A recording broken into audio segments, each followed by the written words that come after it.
Real estate investment presentation, renting versus owning a home. Get ready because we're raising the stakes with real estate. Renting versus owning a home, referencing Investopedia by Christina Majoski. Investopedia being a place you can go to look up investment-related terminology and continue on your research there. As we compare renting versus owning a home, we're going to put some emphasis on renting, not because it's a better choice. That will be dependent on the people that will be involved, but because I think the arguments for renting are less common, less prevalent for a few different reasons, whether we work in real estate or we're considering this question for purchasing on or renting for ourselves. We'd like to have some objective measures in terms of the pros and cons on both sides so we can serve both our clients and ourselves as best as possible. A couple different reasons I don't think renting gets as much emphasis as it could is that, one, in America, just the culture of owning a home seems to be like an end goal in and of itself. So as we think of the pros and cons, we could think of the financial pros and cons, and then how much emphasis someone puts in to just having that end goal of owning the home.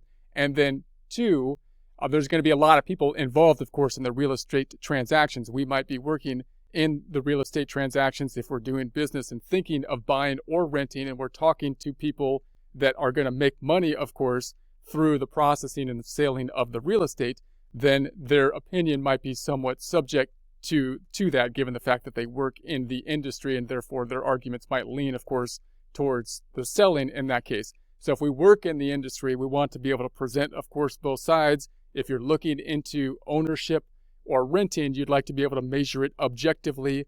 When you're talking to people that work in real estate that are going to be benefiting, if you go through with a transaction in a real estate transaction, you want to be able to counterweight and look at objectively the renting versus the owning objectively, even when you're talking to people that probably have, of course, a financial incentive to facilitate the sales kind of process as well. If we work in real estate, then of course we want to be objective as well and try to present both sides and see both sides as well so we could serve the clients as best as possible. Also note that for that reason, that if you're thinking about renting versus owning property, you might want to talk to someone else that you're not looking to do business with regards to the actual transaction, like maybe an accountant or a CPA or a friend or something like that, that is not involved in the transaction, is not financially interested to get like an independent opinion that could verify, or then you go through the process of whatever you're thinking to do with regards to a real estate transaction. Okay. Choosing to rent or buy your home is a major decision that affects not only your lifestyle, but also your financial health. So clearly there's a financial objective to the real estate. There's a personal objective to the real estate if it's your home, and so on. So real estate ownership is touted as an investment that is likely to build equity and a source of tax deductions. So these are common things that you're going to hear. There's some truth to them, but of course they can be overstated as well. So you want to know exactly, what are the pros and cons when you hear these types of things. Obviously, investing in real estate, if the market goes up, and real estate often can go up, and if you're leveraged in the real estate, you can of course benefit as the equity goes up. If real estate prices go up, there are tax benefits, but again, you want to get a good idea of what the actual tax benefits will be to you and your given circumstances. Renting also has its advantages, including little to no responsibility and flexibility. So obviously renting can be nice because of course you can move after, you're locked into the lease term, but then you can move around. You have a lot more flexibility with regards to renting. However, people often believe that buying a home rather than renting is a more financially sound decision. In the United States, many people lean towards home ownership, so keeping everything else equal, renting versus owning, we tend to lean towards ownership. This is partially because we've been bombarded with the message that being a homeowner is the key to happiness and part of the American dream. So again, we often tend to value kind of home ownership as an end in and of itself, not necessarily a bad thing, but we do want to take a step back and be a little bit skeptical of the idea that simply owning a home in and of itself is going to make us happy. We want to think about the pros and cons and see if it fits in with our larger objectives. And if you're working in the field of real estate, I think you're better off in the long term being honest with these types of things as well, rather than overemphasizing the idea that it's the American dream and you own the home and that's going to make you happy in and of itself. You're going to be better off in the long term working with people and measuring out the pros and cons, measuring out the financial pros and cons between renting and owning, and then also looking at how much someone does value simply owning a home just in and of itself and factoring that in. So real estate is also big business for everyone, from mortgage lenders to real estate agents to home improvement stores. It is part of our cultural mindset and economy. So obviously there's a lot of business that's involved in real estate, and that will lead to then these messages just in terms of the advertising with relation to it. However, it's important to remember that owning a home isn't always better than renting, and renting is not as simple as it seems. So consider the pros and cons of each to figure out whether renting or owning is best for you. So let's start with the renting. Again, I don't think renting, for the reasons we've taken a look at, possibly gets as much of the pros argument related to it, just because of the financial concerns and people involved in the home purchasing. And even if you're working in real estate, you want to keep both sides objectively kind of in your mind. You'd like to be as straightforward, as honest with people in the long term. You'll probably be better off in that way. So renting means you can move without penalty each time your lease ends. So it's a lot more easy to just basically up and move rather than have to go through the sale of the property in order to do so. However, it also means you could have to move suddenly if your landlord decides to sell the property or turn your apartment complex into condos. So obviously, if you're renting someplace and you like the place, then it's not up to you as to what's going to happen with the place. The place goes downhill. If the owner sells it or something like that, you have no control over that, of course. Less dramatically, they could just bump up the rent to more than you can afford. So obviously, if you're renting at a place and they keep on upping the rent to more than you can afford, you'd have to move out of the place. You have no control over that. Renting, the biggest myth about renting is that you're throwing away your money every month. That's going to be a common phrase that you will often hear. It's not entirely true. Again, that's kind of an overstatement that you're throwing your money away when you compare and contrast renting versus purchasing, because obviously there's a cost to housing no matter which option that you're going to be using. There's pros and cons to either area. So this is not true. You need a place to live, and that always costs money in one way or another. So you're going to be paying for housing in one way or another, and typically when you're going to be buying a home, you're going to be financing the home, and that means you're going to be paying, in essence, rent on the purchasing power of the money that you use to buy it in the form of a loan called, interest. So there could be, again, pros and cons between the two. There's some truth to, you're throwing away money because the rental price in some cases might be higher than possibly what you could pay. You could get more value. The equity could go up. But again, it's often overly emphasized, and you're probably better off not going too extreme on your arguments, being able to have a fair argument, whether you are the one purchasing or not, or whether you're the one working in the real estate industry. So while it's true that you aren't building equity with monthly rent payments, not all the cost of home ownership will go towards the building equity as well. So renting, when you rent, you know exactly how much you're going to spend on housing each month. So obviously the lease is only for 12 months or something like that. But within that lease time period, you have a good idea of what you're paying. It's a set amount of the payment. And then you could expect the rent possibly to go up with inflation and so on as you re-up the lease periodically. When you own, you might pay nothing more than your mortgage and regular bills in 1 month. So if you own the property and you got a fixed rate on the mortgage, well, the mortgage is pretty much fixed. That's pretty much what it is. But you could have other costs that come up that you are responsible for that, of course, if you're a renter, you're not. So then the next month, you might need to spend an additional $12,000 on a new roof, which your homeowner's insurance might not cover. So in other words, obviously, if you own the home and there's any problems with the home, then you're going to have to pay for that over and above just the payment of the mortgage that you're going to be dealing with. If you're renting, you don't have to deal with that, right? The sink, you have a problem, something happened in there. If you're renting in a place, it's quite possible that the agreement for the rent, the landlord will take care of that.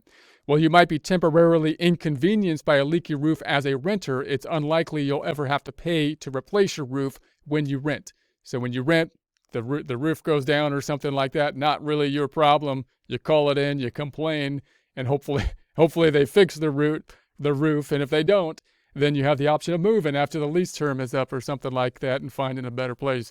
So your monthly home-related expenses, such as renter's insurance, tend to be more predictable and significantly cheaper.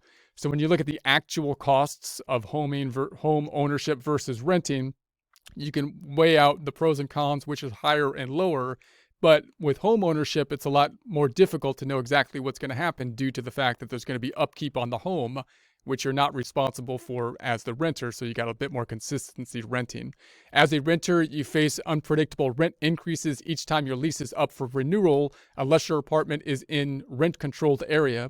So obviously, when you're renting, if you got a yearly lease, after the year is up, the lease could go up, the rent amount can go up. It might be capped by rent control or something like that, but you take on, of course, the risk of the rent going up yearly and seeing whether or not you want to pay that or move someplace else. If you live in a desirable part of town, rent increases can be steep. So if you live in a desirable place, the increases to the rent obviously could be going up substantially over time.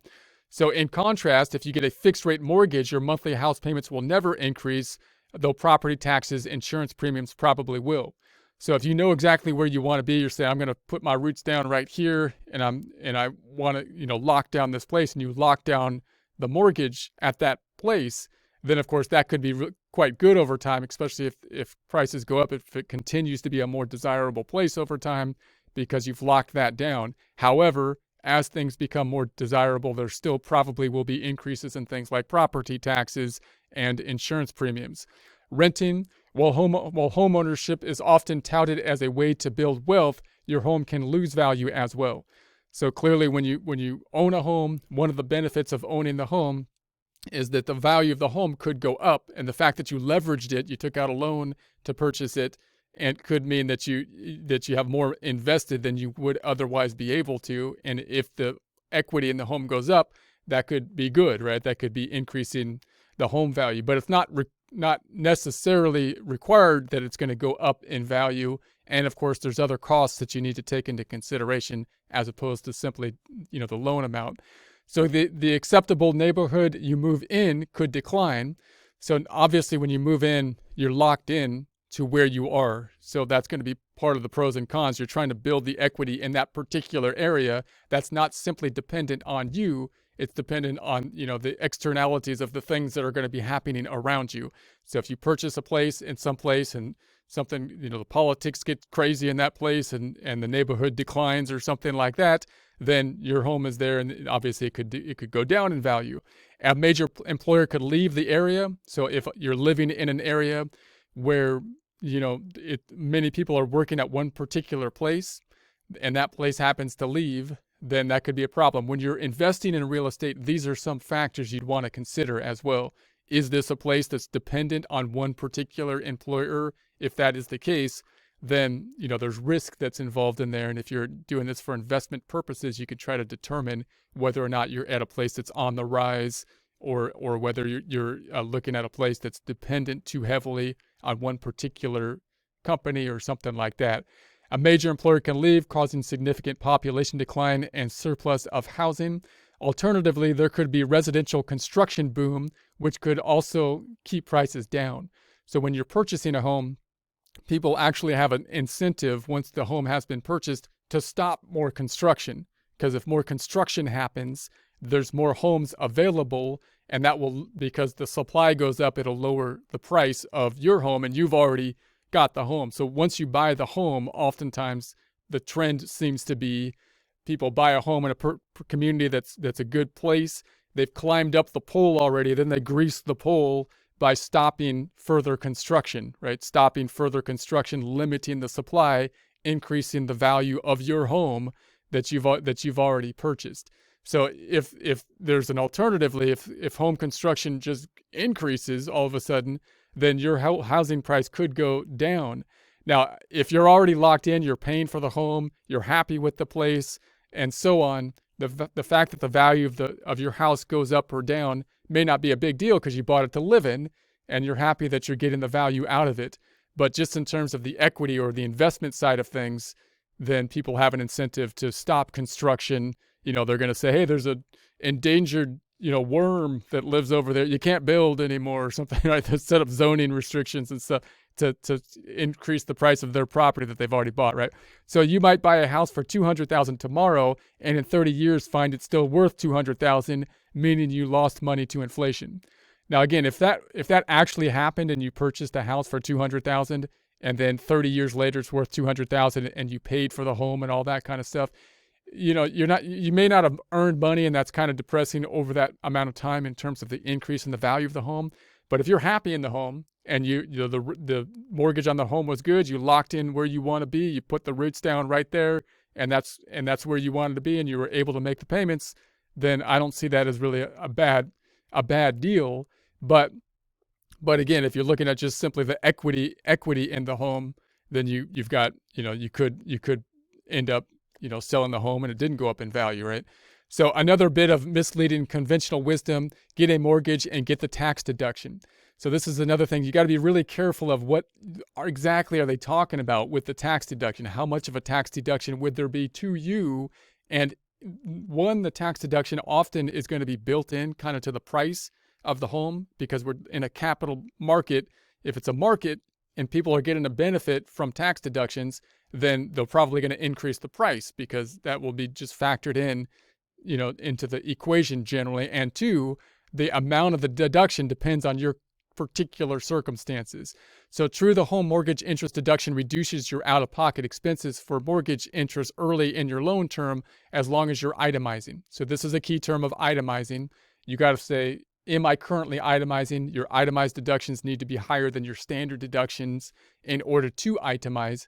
If you're not itemizing, then the home ownership could push you over the limit to be itemizing, but the amount of your benefit could be substantially less, because you've got this big gap between the standard and itemized deduction. So the only way to really understand what the benefit is to you is to do a projection. And it's probably not somebody that's dealing in the real estate purchasing process, but your tax professional that you need to talk to see what the actual benefits to you would be. Note that also they're saying that the deduction that you could get could change over time, meaning the proportion of the payments that you're making going to interest versus principal will differ over time, being higher in the front end, lower in the back end. Therefore, you get a bigger deduction up front than later on in the loan, which is another thing that people often overlook. They only look at the benefit like in year one that they're getting and thinking that projects out to the end of the loan, which it doesn't necessarily do. So you want to take that into consideration as well. Also note that the law could change. This is kind of an unusual deduction, because you're getting a benefit for a personal purchase, a home, and it's an income tax. So usually you don't get benefits for personal purchases. So at some point they could try to limit the deduction or change the deduction by law. It's unlikely because it's such a big thing, but it's possible that it could happen. So law changes you want to take that risk into consideration. So if you don't have enough deductions to itemize and claim the standard deduction, there's no tax benefit to you as a home buyer for taxes. So in the event that you itemize, for every dollar you spend in interest, you'll save pennies on the dollar. So meaning it's a deduction. You're not getting a dollar back for the interest. You're getting a deduction. It depends on your tax rate as to how much you're going to be benefiting from it. So of course, renters get no mortgage tax deductions at all, but they can take the standard deduction that's available to all taxpayers. So if you rent, there's no benefit for taxes for renters, which again seems kind of weird, because you would think that having a benefit for homeowners would be benefiting people that are more well off, and the renters typically being less well off don't get any kind of, but I would think that there's possibly some lobbying kind of involved, like how did that exactly, but in any case, if you're renting though, you get the standard deduction. Everybody gets the standard deduction, and so you still get that, right? So renting, do you like having your evening and weekends to use as you please? Do you work long hours or travel frequently? So if so, then the time commitment that comes with homeownership might be more than you want to take on. In other words, if you have the homeownership, you got to deal with the things that come up during homeownership. If you rent, you can kind of call the landlord to deal with the problems that come up with, like cleaning the pool or getting the gym set up or something like that if you have different amenities at the place. There are always projects around the house that you will need to want to take care of, from finding the plumber to replacing rusted out pipe and repainting the bedroom or moving or mowing the lawn. Now, a lot of times some people really like that, right? They like to be contributing, putting their effort, increasing the equity of the home and working on their home, because that's, their home, and that's what they want to do, and put the time and effort in the home, sink the money into the home, build the equity in that way. A lot of people enjoy doing that. Other people may not enjoy doing that so much. These things are more chores to them than things that they believe are, they feel good about, that are adding value. And so it just depends on whether or not those are things that you want to invest your time in or not. Obviously, if you are moving around a lot, then it becomes more difficult to take care of things like mowing the lawn and whatnot, and that could upset the neighbors and so on and so on and so forth. So you want to take those into consideration. So if you live in a community with homeowners association and HOA, the HOA might take care of some of the home chores. So if you have an HOA, a homeowners association, and you purchase, then that might take care of some of the lawn care and that kind of stuff. You can obviously hire lawn care professionals and whatnot, someone to take care of the pool and these kind of things. If you have a home ownership, that will usually cost a few $100s a month, but beware of the headaches that associated with a membership can entail. So if you have a homeowners association, then of course you have this association, this kind of committee that you got to deal with as well, which is can get kind of political and whatnot. So you got to deal with that. If you rent, your landlord will take care of all the repairs and maintenance, though of course they may not be done as quickly or as well as you would like. So obviously if you rent, then the landlord could take care of a lot of the big necessities, at least, that are taking place, although of course you have no control over the quality except by determining the place that you want to rent, if it's a more high class or low class. So home ownership brings intangible benefits such as sense of stability, belonging to a community, and a pride of ownership. So obviously if you own a home, you do have those benefits within the community. You're saying, like, I own this home, I've committed to this place, I purchased the property, and I therefore, I put my roots down, and you might have more kind of authority in the community in that sense, and be able possibly to be part of the community more or seen more as such. So however, it is not good for restless or nomadic types. Real estate is the original illiquid asset, meaning real estate is something that adds a lot of value, but it's not something that you can exchange readily for other goods and services. So clearly your balance sheet could be a lot higher with a lot of assets, like your house could increase the value, assets minus liabilities, a lot, but you can't spend your house to do other things, right? It's not liquid. So in order to access that value, if you wanted to do other stuff like travel or whatever, spend it, then you'd have to liquidate it, which means selling it, which of course is a big process to do. So you might not be able to sell when you want if the housing market is down. So it can result in more ability to be locked in. Again, if you like the place you're at and you're saying, hey, I want to be here, I want to set my roots down here, I want to grow in this area, buying the home, and then come what may, you're going to do it, you're going to work forward from there. That's fine. But obviously, if something does happen and you need to like move or something like that, or you're less sure about where you want to be, or you think you might want to change things up over time, you could have conditions where it becomes less, you're less able to move because it could be difficult to sell at sometimes versus other times and so on. So even if it's up, there are significant transactions costs when you sell. So obviously, if you're planning to move around a lot, then if you're owning the property, you want to think, well, am I owning it as an investment that I plan on flipping or turning over? Or otherwise, you may say owning is not the right thing, because if I'm planning on moving around, it's going to be burdensome to move around and sell and so on. So changing your mind about where you want to live is far more expensive. So again, if it's just you don't know exactly, you don't have a plan. If you have a plan, I'm going to sell in 5 years, I know exactly what I want to do and so what, then ownership might be an easier thing to do. If your problem is you don't know what you want to do, you don't know where you'll be in 5 years or what you want to do, then renting might be the better way to go. So on the ownership side, the overall cost of home ownership tends to be higher than the overall cost of renting. That is true even if the monthly mortgage payment is similar to or lower than the monthly rent. So in other words, if you're comparing renting versus owning, and you're simply comparing the costs of the mortgage compared to renting, you're not taking into consideration the full costs, of course, because you got the maintenance that's going to happen, you got the property taxes, and so on and so forth. So you got to make sure that you're comparing, the actual costs, even those that are irregular in nature, to have a fair comparison between the two. Here are some expenses you'll be spending money on as a homeowner that you don't have to pay as a renter. So you got to take into consideration property taxes, which is huge. You could have a tax benefit on the property taxes, but again, you want to keep that in. Trash pickup, water, sewer, repairs and maintenance, pest control, tree trimming, homeowners insurance, pool cleaning if you have a pool, lender required flood insurance. The pool can be quite burdensome, by the way. If you have the pool, it's great to have it, but you've got to clean it and stuff. So earthquake insurance and so on. So you got to take these into consideration to do a good comparison. And again, if you work in a real estate area, it's best to be straightforward with these types of things to build, your long-term reputation and try to represent the pros and cons of the decision, as fairly as possible and take into consideration the values of the people you're dealing with when doing so. So perhaps the biggest throwaway expense is the mortgage interest, which can make up nearly half your monthly payments in the early years of your loan term. So when you look at the mortgage interest and you look at the payments, remember the argument of if you rent, you're just throwing your money away.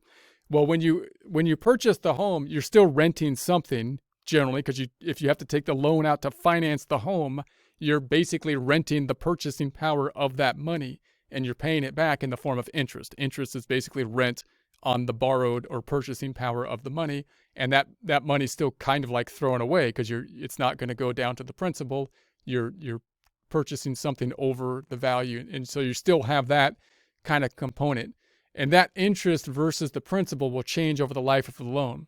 So take this typical scenario. You borrow $100,000 at 4% for 30 years. Your first monthly payment will be $477.42, of which $333.33 is your interest payment, and $144 is principal. So in other words, that first payment, $333 is going to interest, $144 is going to principal. So most of the payment is kind of like rent. It's just rent for purchasing power instead of rent on a property. You're renting the purchasing power of the money with the loan interest.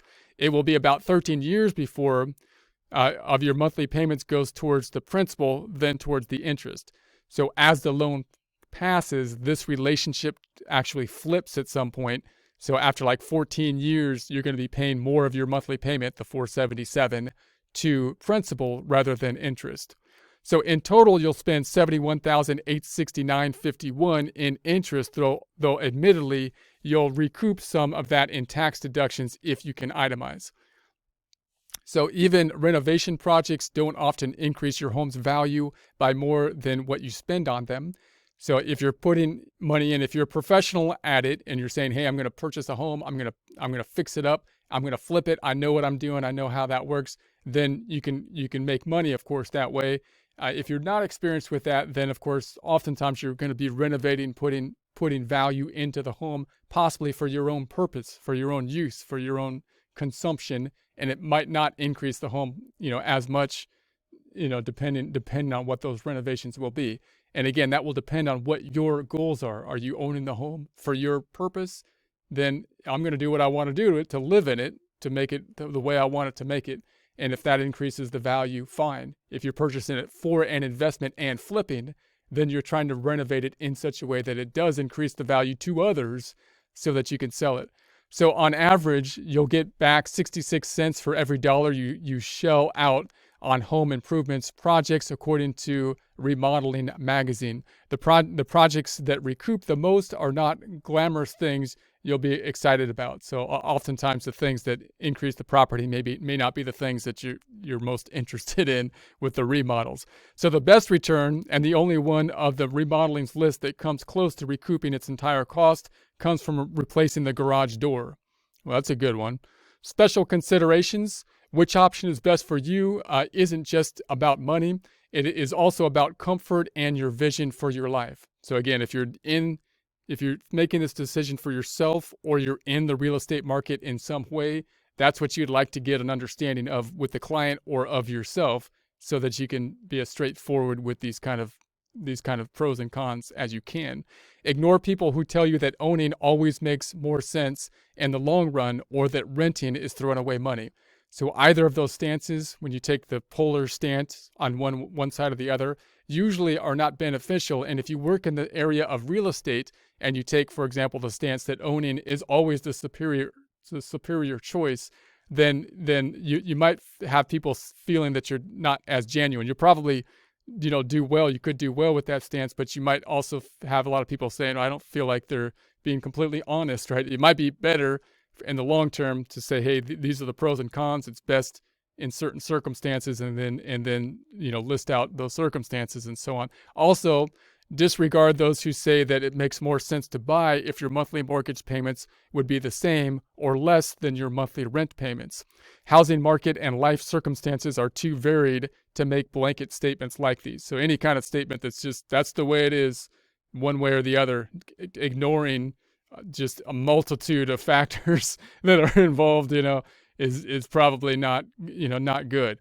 So more importantly, all prospective homeowners also need to weigh the risks involved. Getting a mortgage often requires using a large amount of financial leverage. If housing prices go up, people with mortgages can make extraordinary gains. In other words, when you're investing in a home, if you're thinking about it as an investment and you're taking out a loan in order to make that investment, you're actually investing far more through the leverage, through the loan, than you otherwise could with just your own funds. If that pays off, meaning the value goes up, you can do quite well in that instance. But if it goes down and you're using it as an investment, meaning you're kind of dependent on that money, then that could be a problem. If, on the other hand, you're purchasing it for your own use, you're saying, hey, this is where I want to be, I can make the mortgage payments. If the market goes up or down, it is what it is because I can make the payments. Then if the market goes down, it'll be painful because you could be underwater possibly. But if you're happy with where you are, then you might be okay still. If you're using it as an investment and you're leveraging the investment and then the market goes down, then that could be, of course, a problem. On the other hand, they can also lose everything and more if prices fall too much. Special considerations continued. During the subprime mortgage meltdown, an unprecedented number of Americans ended up with underwater mortgages. So, in other words, you might often talk to people that say, hey, housing markets never go down. That was kind of the sentiment before the meltdown happened in like 2008, meaning prices will just go up forever. That can't happen. Things are going to go down at some point in time. It's kind of a matter of when. And so you want to basically take the risk of that happening into consideration, noting the fact that if you've got leverage on it, meaning you got a loan on it, then that could accelerate or make the issue of it going down, kind of a more of an issue if you're thinking about it more primarily as a financial investment versus something that you're going to be a home that you're going to be living in and just pay the mortgage off, and whether the market goes up or down, you're able to make the payments. So the key to avoiding this disaster is paying attention to the overall level of housing prices by looking at the Case-Shiller index. If prices seem too high, it can make sense to keep renting for a few years. So in other words, you want to kind of measure the market and try to say, are we in a period where there's a bubble? And if I'm purchasing the home in order to stay in the home, you want to, of course, think about, am I purchasing it for renting purposes, to resell it, to flip it, or something like that? Where does the market stand? Or if I'm purchasing it in order to home versus renting, then if it looks like you're in a period of a bubble, you might consider not going in at that point in time. But again, it also depends on your long-term stance. Is that a place where you're happy to be for 30 years? Come what may with the market goes up or goes down, I can make the payment, I locked in the mortgage, I'm happy where I am, then that could be fine. And whether the market goes up or down, you can make the payments and you're okay.